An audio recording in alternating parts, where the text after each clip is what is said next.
Alors, on n'est pas bien là avec de l'IA locale. À côté de ça, tu as les auteurs en PLS qui s'arc-boutent contre l'IA. Et je parle des auteurs, mais je pourrais parler des métiers du livre, hein, de façon générale. On voit les donneurs de leçons, hein, qui te disent comment écrire à travers un petit peu, voilà ce que j'accepte dans ma maison d'édition ou pas. Bon, c'est le jeu, hein, puis elles ont le droit, c'est totalement légitime. Chacun a sa ligne édito, fait ses choix, c'est voilà. Mais je sais pas vous, mais moi quand je vois des vidéos passées où on a des sociétés comme ça, éditrices, qui commencent à dire ouais, moi l'IA, enfin, militants quoi, anti-IA absolu, etc.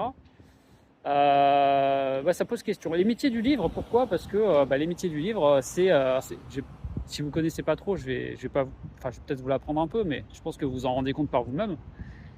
Il n'y a pas non plus que les métiers du livre. Moi, je viens du référencement naturel, le SEO. Le SEO est en PLS depuis déjà quelques années, et là, ça s'accélère. Les métiers du digital, voilà, du marketing, etc. Alors là, ça part dans tous les sens, ça explose de partout. Le bullshit explose aussi, hein, ça va avec. Déjà, il était bien présent, mais là, c'est puissance 1000. Pourquoi? Parce que la peur d'être remplacé, l'IA va prendre mon job, du coup, il faut lutter contre, il faut légiférer contre, etc. Vous voyez un petit peu la petite, euh, la petite musique qu'on entend par chez nous. Et moi, bah, il se trouve que c'est pas du tout mon positionnement. Moi, je me dis, l'IA, elle fera rien toute seule. Demande à une IA de faire un livre. Dis-lui, écoute, là, j'ai une super idée d'aventure.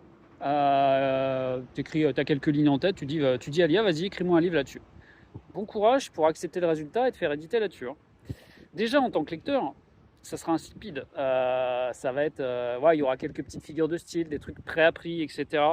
Et puis tu vas retrouver souvent les mêmes noms qui reviennent, tu vas retrouver des patterns qui reviennent. À la lecture, ça va être froid, ça va manquer d'humanité, ça va manquer d'intelligence émotionnelle, de quelque chose qui va transpirer en fait dans les mots. Tu vas pas trouver ça. Déjà, bon, à l'écrire, tu prends plus de plaisir parce qu'effectivement, bah, tu n'écris plus.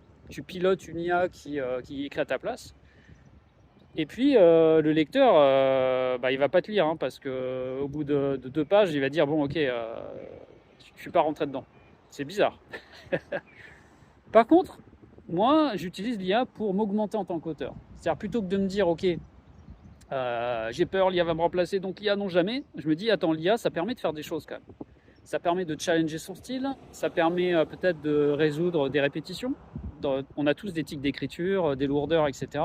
Et s'il y a m'aider à les identifier, peut-être à me suggérer des alternatives, etc., ça permettrait peut-être de bosser mon écriture. Pas pour que l'IA fasse le job à ma place, mais pour que grâce à l'IA, je m'améliore en tant qu'auteur.